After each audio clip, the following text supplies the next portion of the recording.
She announced, "I'm engaged to someone else. We've been seeing each other for months, while still living in my house," I said.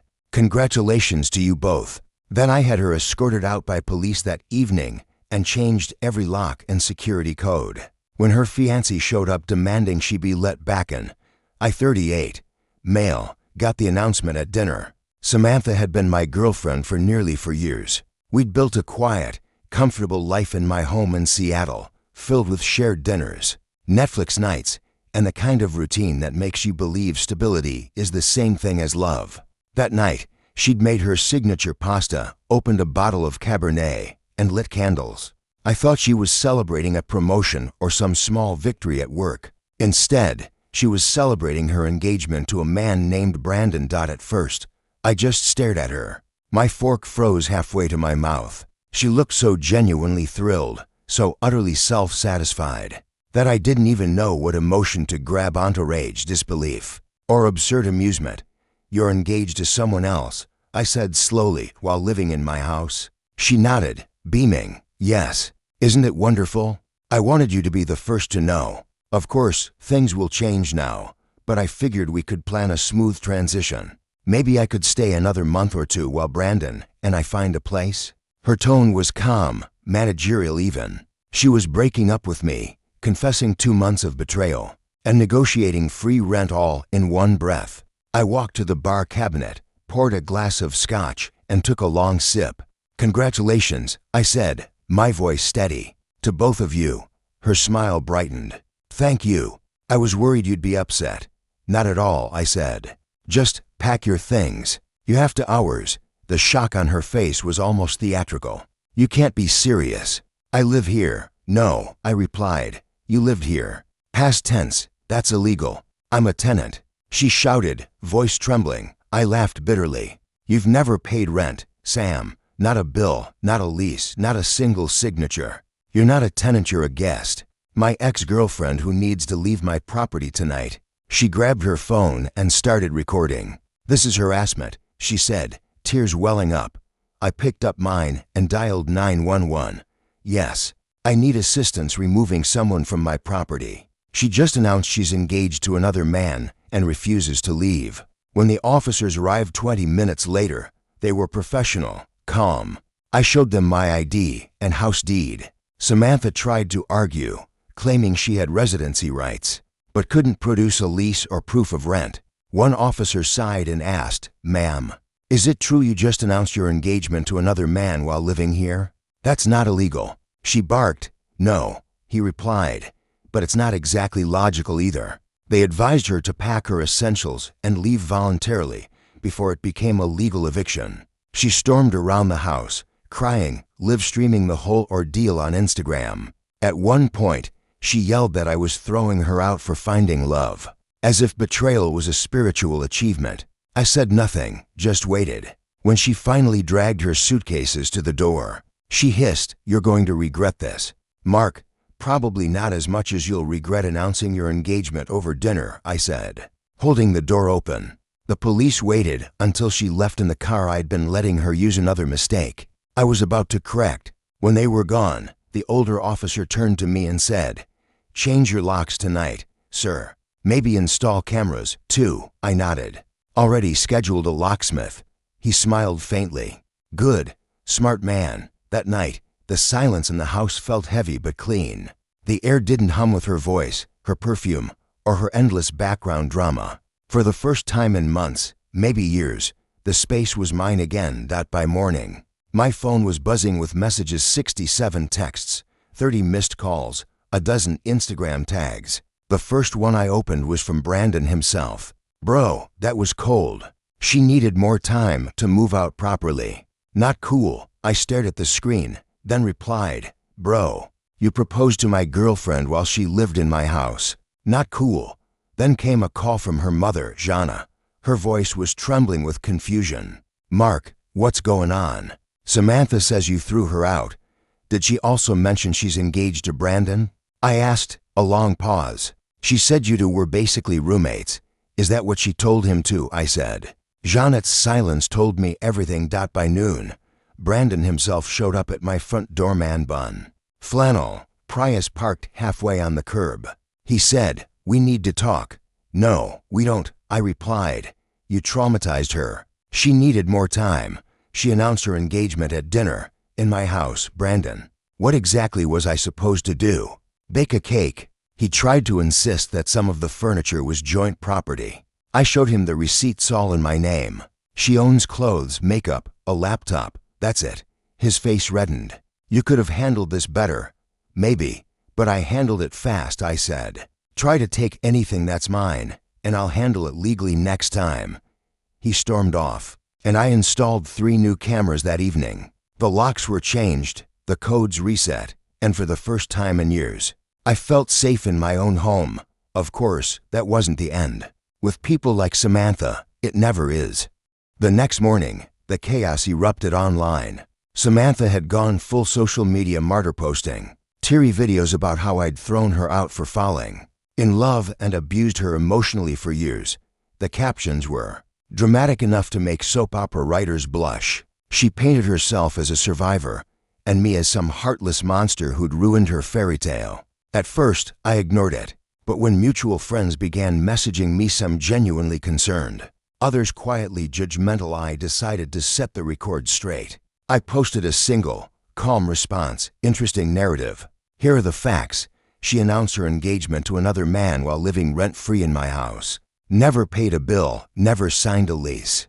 Also, here are texts from last week where she told me she loved me." Attached were screenshots, messages about her student loan payments, affectionate notes, and one especially damning transaction from my credit card to a spa where she'd gone with Brandon. The comments turned quickly. Her followers began questioning her story. Even her own friends commented things like, "Wait, you were engaged while still living there," and "Girl, this is messy AF." Then her sister, Melissa, reached out privately. Her voicemail was hesitant, almost embarrassed. "Mark, I'm sorry about all this. I didn't know she was still living with you. She's been telling everyone you were broken up for months. Mom's furious. I'll come by to get her stuff." When she arrived, I already had everything boxed and labeled. No drama, no confrontation, just closure.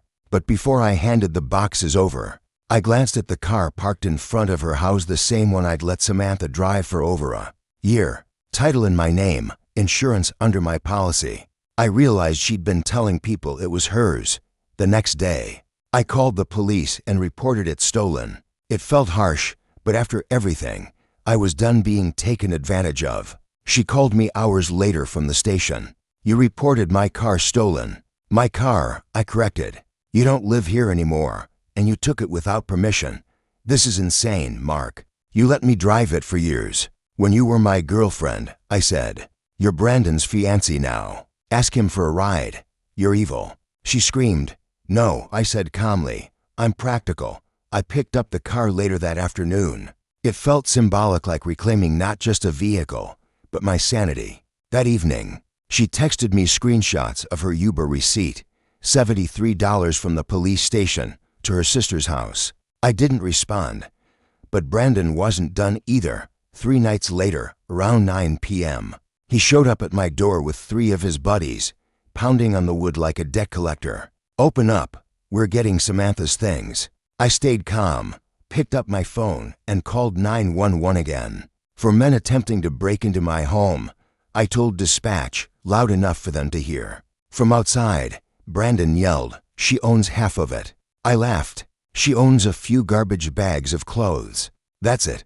The police arrived within minutes, lights flashing, sirens slicing through the dark. Brandon tried to spin some story about me stealing Samantha's belongings. But once I showed the officers the security footage from my new cameras for men circling my house, one trying to open the back door, the story was over. One of his friends got cuffed immediately for attempted breaking and entering. Brandon and the others got trespass warnings. As they were escorted off my property, Brandon shouted that he'd be calling his lawyer. I smiled. "You might want to save that money for your wedding or your bail." That night, I finally slept without checking the windows every hour. A few days later, Samantha's mother, Jana, asked to meet in person. We sat at a quiet coffee shop by the waterfront. She looked older than I remembered, exhausted in a way only parents of chronic drama can look. Please, she said, tell me everything. The truth. I did. I showed her the text messages, the receipts, the timeline. Her expression hardened with every page I turned. When I finished, she sat back, face pale. She told us you were separated, she whispered. That you were controlling. That she was scared to leave. I let out a quiet laugh. I'm a project engineer. I've never even yelled at her. The only thing I controlled was my mortgage. Jana covered her face. We failed her. We made excuses for her behavior since she was a teenager. When she cheated in high school, we said she was just confused. When she lied about college grades, we said she was under pressure. We never stopped her.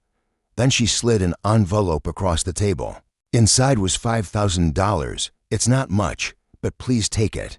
Consider it an apology from her father and me. We should have seen this coming. I hesitated. You don't owe me that. Yes, we do, she said firmly. You were kind to her. You gave her stability. And she used you. Before she left, she sighed. Brad's starting to see it too. She's living with her sister now, asking him for money, picking fights. He's realizing what you already knew. I nodded slowly. Not my problem anymore. Jana smiled sadly. No, it's not. I drove home with the envelope sitting on the passenger seat. The guilt I expected to feel never came. Only relief. Samantha's chaos had finally migrated somewhere else.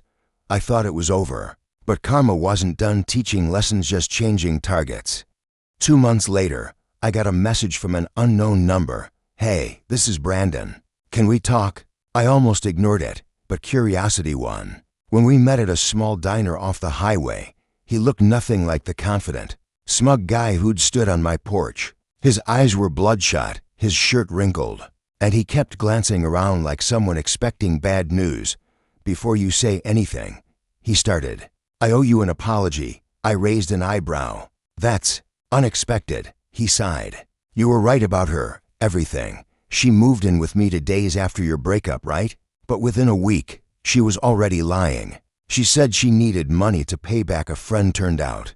It was to cover a credit card bill in your name.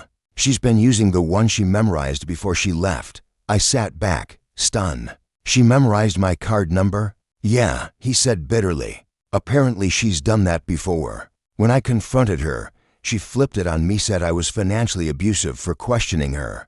He slid a small USB drive across the table. Security footage. She tried to sell your old laptop at a pawn shop last week. I figured you'd want proof. My jaw tightened. Why help me now? He looked down at his coffee. Because she's pregnant. Or at least, she said she was. But when I went to her appointment, there wasn't one. The doctor she claimed to see had never heard of her. When I called her out, she screamed that I was abandoning her and stormed out. She's living with some guy from her job now. I let out a slow exhale. You've been busy, he laughed bitterly. You could say that. I called your ex's mom after that. Jana, she told me everything. The lies, the fake stories. Apparently she even forged your signature on a car insurance form. That one hit me hard. She what? Yeah, he said. Might want to check your credit report. I did immediately. And sure enough, there it was, a new credit card application under my name. Approved just a week before. I filed a report with the police. This time not for stolen property, but for identity theft and fraud. When they asked if I knew the suspect, I smiled grimly. Oh, I know her. The case moved fast. Between Brandon's footage, the bank records, and her own texts bragging about using what's owed to her, the evidence stacked up quick. She was arrested 2 weeks later, ironically, while filming a TikTok about toxic exes who weaponized the system. When the detective called to confirm, I didn't feel joy, just finality. A quiet end to 2 years of chaos. A few days later, Jana sent me another message. She's out on bail, but she's finally agreed to therapy. Maybe this time, she'll learn something. I replied simply, I hope so. For everyone's sake. Months passed. Life returned to normal. I focused on work, started jogging again, even adopted a dog. The kind of peace you forget exists until you finally earn it back. Then, one morning, as I was leaving for work, I saw a white envelope tucked under my windshield wiper. No stamp, no name, just my address written in shaky handwriting. Inside was a letter. No return address, No signature. But I didn't need one. Mark, you were right about everything. I don't expect forgiveness, but I wanted you to know I'm in therapy now. I didn't realize how much damage I caused until I saw my own reflection in court. Brandon's gone. My family barely speaks to me. I don't blame them. I just wanted to say thank you for walking away instead of destroying me when you could have. You could have ruined me, but you didn't. I'm sorry for everything. I read it twice. Then I folded it, slipped it into my desk drawer, and left for work. Not because I wanted to forget, but because I finally could. Some stories don't end with revenge or reconciliation. Sometimes, peace isn't about getting even, it's about getting out.